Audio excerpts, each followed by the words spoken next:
അസ്സലാമു അലൈക്കും വറഹ്മത്തുള്ളാഹി വബറകാതുഹു. ബഹുമാന്യരായ സഹോദരങ്ങളെ, സുഹൃത്തുക്കളെ, ഇന്ന് എല്ലാ രംഗത്തും മത്സരങ്ങളാണ്.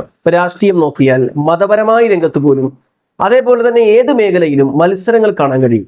പലപ്പോഴും ഒന്നിനേക്കാൾ ഒന്ന് മെച്ചമാണെന്ന് തെളിയിക്കാൻ, അല്ലെങ്കിൽ ഒരാളേക്കാൾ മറ്റൊരാൾ മെച്ചമാണെന്ന് തെളിയിക്കാൻ വ്യക്തിപരമായ ആക്ഷേപങ്ങൾ നടത്താറുണ്ട്. അത് കായിക രംഗമാണെങ്കിലും, സാംസ്കാരിക രംഗമാണെങ്കിലും, രാഷ്ട്രീയ രംഗമാണെങ്കിലും, സങ്കടകരമെന്ന് പറയട്ടെ മതരംഗത്ത് പോലും ഇതൊക്കെ വ്യാപകമായി കാണുന്നത് നമ്മളൊക്കെ സങ്കടകരമായി നോക്കി നിൽക്കുകയാണ്. ഇവിടെയാണ് നാം മനസ്സിലാക്കേണ്ടത്, ഒരു രംഗത്തും, പ്രത്യേകിച്ച് മതപരമായ രംഗത്ത് പോലും വ്യക്തി അധിക്ഷേപങ്ങൾ പാടില്ല എന്നതാണ് ഇസ്ലാമിന്റെ പ്രമാണം. ഇപ്പൊ ഒരാളെ വിമർശിക്കുന്ന സമയത്ത് അയാളുടെ ആദർശവും അയാളുടെ നയവും വിമർശിക്കാമെന്നല്ലാതെ അദ്ദേഹത്തിന്റെ വ്യക്തിത്വത്തെയും അദ്ദേഹത്തിന്റെ അഭിമാനത്തെയും ഹനിക്കുന്ന രൂപത്തിൽ ഒന്നും നമുക്ക് പറയാൻ പാടില്ല. നേരെ മറിച്ച് അദ്ദേഹം ഉന്നയിക്കുന്ന വാദം തെറ്റാണ് എന്ന് സ്ഥാപിക്കാം. എന്നാൽ അദ്ദേഹത്തിന്റെ ശാരീരികമായ ന്യൂനതകളോ പെരുമാറ്റത്തിലുള്ള എന്തെങ്കിലും ഒരു രഹസ്യമായി, ആരും അറിയാൻ പാടില്ലാത്ത രഹസ്യമായി സൂക്ഷിക്കേണ്ട കാര്യങ്ങൾ ആദർശ വൈരുദ്ധ്യത്തിന്റെ പേരിൽ, സംഘടനാ പ്രശ്നങ്ങളുടെ പേരിൽ, രാഷ്ട്രീയ പ്രശ്നങ്ങളുടെ പേരിൽ അതൊക്കെ വിളിച്ചു പറയുന്നത് ശരിയുമല്ല. കാരണം വിശുദ്ധ ഖുർആൻ പരിശോധിക്കുമ്പോൾ കാണാൻ കഴിയും, യാ അയ്യുഹല്ലദീന ആമനു, അല്ലയോ സത്യവിശ്വാസികളെ, ലാ യസ്ഖർ ഖൗമുൻ മിൻ ഖൗമിൻ അസ അൻ യകൂനു ഖൈറൻ മിൻഹും, നിങ്ങളുടെ സമൂഹത്തെയും പരിഹസിക്കരുത്, അവർ നിങ്ങളെക്കാൾ ഉത്തമന്മാരായേക്കാം. വലാ നിസാഉ മിൻ നിസാഇൻ അസ അൻ യകുന്ന ഖൈറൻ മിൻഹുന്ന, ഒരു സ്ത്രീയും മറ്റൊരു സ്ത്രീയെ പരിഹസിക്കാൻ പാടില്ല, അവർ നിങ്ങളെക്കാൾ ഉത്തമരായേക്കാം.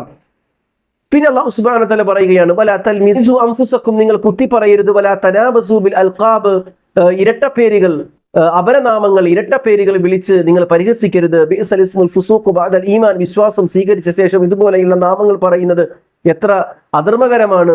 വലം യതുബ്, ഇങ്ങനെയൊക്കെ ചെയ്ത ആളുകൾ തൗബ ചെയ്യാത്ത പക്ഷം ഫഉലൈക ഹുമുൽ ളാലിമൂൻ, അവർ അക്രമികളാണ്.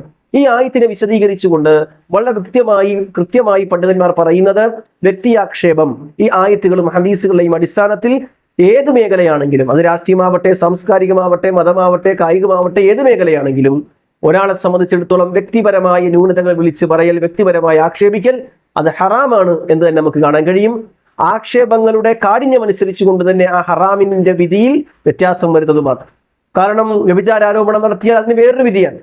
നമീമത്ത്, ഗീബത്ത്, അതേപോലെ ഖദ്ഫ്, ഇതുപോലെയുള്ള വ്യഭിചാരാരോപണങ്ങൾ ഉൾപ്പെടെയുള്ള കാര്യങ്ങൾ, ഇതെല്ലാം പറയുന്നതനുസരിച്ച് അതിന്റെ വിധി മാറുകയാണ്. അതുകൊണ്ട് തന്നെ നമ്മൾ മനസ്സിലാക്കേണ്ടത്, ഒരു വിശ്വാസിയെ സംബന്ധിച്ചിടത്തോളം ആരുടെയും ആക്ഷേപങ്ങൾ വിളിച്ചു പറയാൻ പാടില്ല, അത് ഹറാമാണെന്ന് മനസ്സിലാക്കുക. ഒരു വേള വൻ പാപങ്ങളിൽ പോലും എണ്ണപ്പെട്ട വിഷയമാണെന്ന് മനസ്സിലാക്കുക.